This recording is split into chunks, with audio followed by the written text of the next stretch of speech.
안녕하세요. 언어 영역의 모든 것 쫑쌤입니다. 2021년 11월 18일 드디어 2022년 수능을 실시합니다.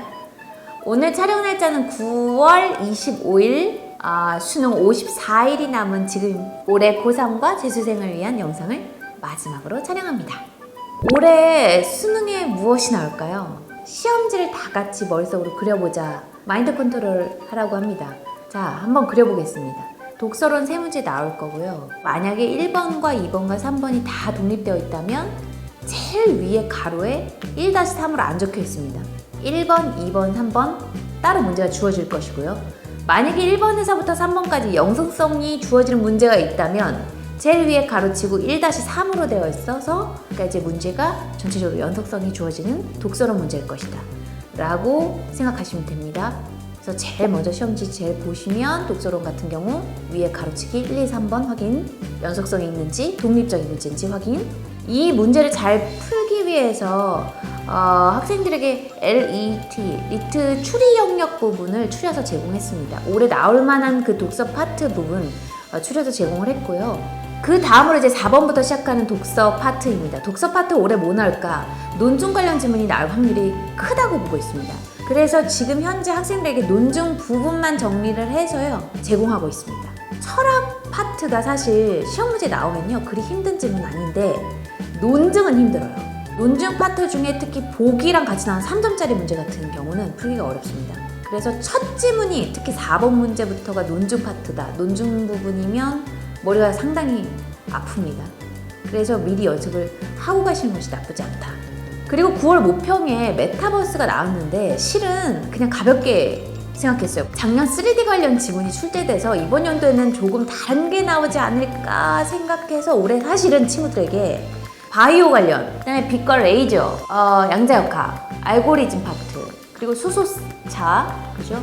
등으로 지도를 했는데 아무래도 그 메타버스와 그리고 그 비트코인에 사용되는 어떤 그 알고리즘 체계 이쪽이 나오지 않을까. 그래서 가상화폐나 가상세계 관련한 지문이 나오지 않을까 생각됩니다. 그래서 현 상황에서는 알고리즘 체계하고 가상화폐, 가상세계를 정리해서 지금 학생들께 보여주고 있고 또 보여줄 예정입니다. 사회지문이 고민이 가장 많이 되는데 사회지문은 법, 경제 그리고 사회이론 파트예요. 법 지문이 나올 확률 많이 적다고들 이제 다른 선생님도 말씀하십니다. 아까도 말씀드렸지만 논중이 나오면 법이 안 나올 가능성이 크기 때문에요. 두 지문의 성향이 비슷해서요. 그러면 이제 논증의 강력 주자거든요, 올해.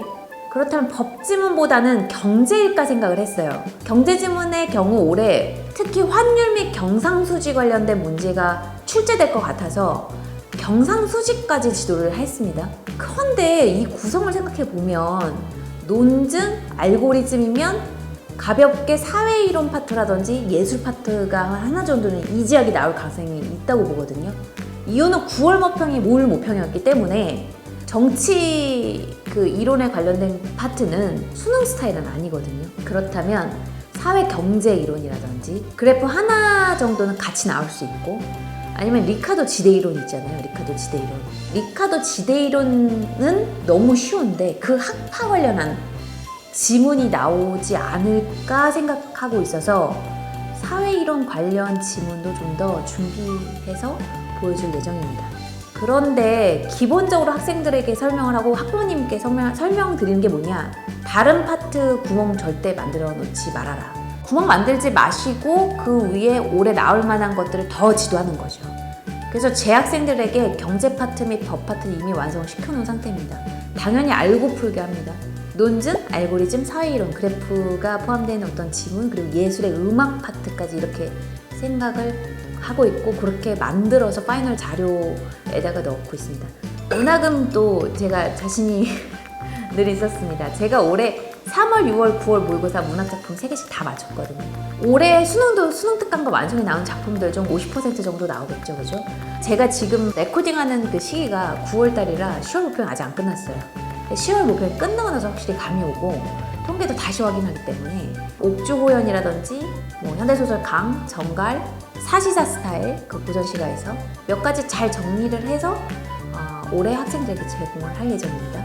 이 영상을 봐주시는 분들께는 지금 제가 말씀드리기가 좀 어렵지만 매년 정리해서 제본을 나눠주기 때문에 문학작품은 이렇게 맞춰왔습니다. 팁을 드리자면 아까 말씀드린 것처럼 그 수능 완성하고 특강 차례 한번 펼쳐보세요. 전체적으로 살펴서 내가 알고 있는 작품과 모르는 작품을 조금 솔팅하셔가지고 알면서 지나가는 것이 좋겠죠, 그죠? 엄매 어렵습니다. 제 생각에는 이제 엄매가 어려울 수밖에 없는 이유는 상식적으로 말씀드렸을 때 아무리 화작이 그 시간이 더 걸리지 않습니까? 그 화작 풀 때 시간이 한 13분, 뭐 12분, 많게는 15분 컷이에요. 많이 걸리니까 엄매에서 시간 맞춰주려면요. 한두 문제 상당히 어렵게 나올 수밖에 없어요. 문법이 어렵게 출시되어야지 시간적 배분이 맞다고 생각하시는 것 같습니다. 그러기 때문에 1, 2등급 친구들한테 그 얘기 꼭 합니다. 문법 문제 중에서 한 개가 안 풀려. 나 안 풀려. 속상해하지 말고요. 넘겼다가 다시 오셔도 됩니다. 틀리라고 내는 문제 뭐하러 붙잡습니까? 땀 삐질삐질 하지 마시고요. 그러니까 부드럽게 넘겼다가 시험지 다 보고 난 후 다시 돌아오세요. 상관없어요. 한 문제 가지고 스톱하지 마세요. 아까 다시 한번 말씀드렸지만 화작과 엄매의 시간적 분배를 위해서 가장 가벼운 방법은 한 문제나 두 문제 정도 어렵게 되는 방법이거든요. 그래서 엄매가 살짝 어렵게 느껴지는 이유는 바로 거기 있는 것 같습니다. 화작은 수능 보기 10일 전부터 연습 매일매일 하시라고 했습니다. 연습 안 하고 시간 모자라요 이러면 제일 바보 같은 모양입니다. 네, 3주 아주 중요합니다. 2, 3일에 하나씩 모의고사 풀고 틀린 거 그 자리에서 오답, 나을만한 작품 확인, 독서 내용 깊게 오답하시고요. 나을만하지 않으면 버려도 사실 괜찮은 시기입니다. 지금 현재 3주는요. 엄매나 화작은 지금 현재 올해 변했기 때문에 다른 문제집을 사가지고 더 푸는 거 똑같습니다, 문제가. 그렇기 때문에 지금 현 교재를 가지고 엄매나 화작 오답 꼼꼼하게 하셔서 왜 어떤 부분이 내가 놓치고 있는지, 어떤 스타일이 내가 약한지를 시간 안에 부드럽게 시간 맞추는 걸 목표로 하시기 바랍니다. 문제 푸실 때 어려운 시험 다들 어렵습니다. 놀라지 마시고 쉬운 시험은 꼼꼼히 다 보세요. 그리고 앞에 쉽다고 쉽다 마음 놓지 마세요. 시험 분배를 잘 하시고 시험 준비 전에는 욕심을 부리지만 시험 자체를 볼 때는 욕심 부리지 마세요. 부드럽게 나 시간 안에 들어올 거야. 난 잘 해냈어. 괜찮아. 옆에서 사각사각 뭐 시험지 넘기는 소리 신경 쓰지 마세요. 네, 그들은 그들의 시험을 보고요. 나는 나의 시험을 보고 있어요. 또 한 가지, 그들은 알면서 풀지 않을 수 있습니다. 그냥 넘기는 겁니다. 스트레스 받아서. 나는 알면서 풀든 모르면서 풀든 스무스하게 끝까지 간다. 올해 시험 6월 모평 수준 같을 것 같습니다. 9월처럼 너무 너무나 이지하게 나올 것 같진 않고요. 어려운 시험은 아닐 듯 하지만 독서 지문이 새로울 수 있습니다. 네, 새로운데 그게 하드하지 않으니까 가볍게, 그죠? 네. 그리고 팁이 있습니다. 팁이 있습니다. 코로나 이후에 이 시험 장소 스타일이 달라졌어요. 그래서 팁을 하나만 알려드리겠습니다. 첫째, 책상 앞에 투명 아크릴이 있기 때문에 시험지를 마음대로 조절하지 못합니다. 그래서 연습하실 때요, 시험지를 똑바로 놓고 연습하시는 거 생각해보세요. 두 번째, 정말 팁인데요. 그 창가 쪽에 앉아 계신 거나 끝 쪽에 앉아 계신 분들이 너무 춥대요. 창문을 열고 시험을 보는 경우가 있거든요. 코로나 때문에요. 히터도 끄는 경우도 있어요. 그러니까 내가 어느 자리에 앉을지 모르거든요. 그래서 얇게 여러 벌 입되 또 따뜻하게도 준비하셨다가 내 자리가 만약 창가 쪽에 양측에 있다면 따뜻하게 입으셔야 되고요. 가운데 있다면 조금 더울 수 있어요. 그래서 옷을 여러 가지를 준비해서 내 자리가 어딘지를 확인하셔서 시험 준비하시는 거 되게 중요할 것 같아요. 작년에 치렀던 분들은 다 이미 알고 있지만 올해 고3은 그거 모를 수 있어요. 그리고 마지막으로 팁을 드린다면 추워요. 참 이상하죠? 이맘때쯤에 이제 한파가 오면서 춥습니다. 그래서 식사하시는 그 도시락을 싸가시잖아요.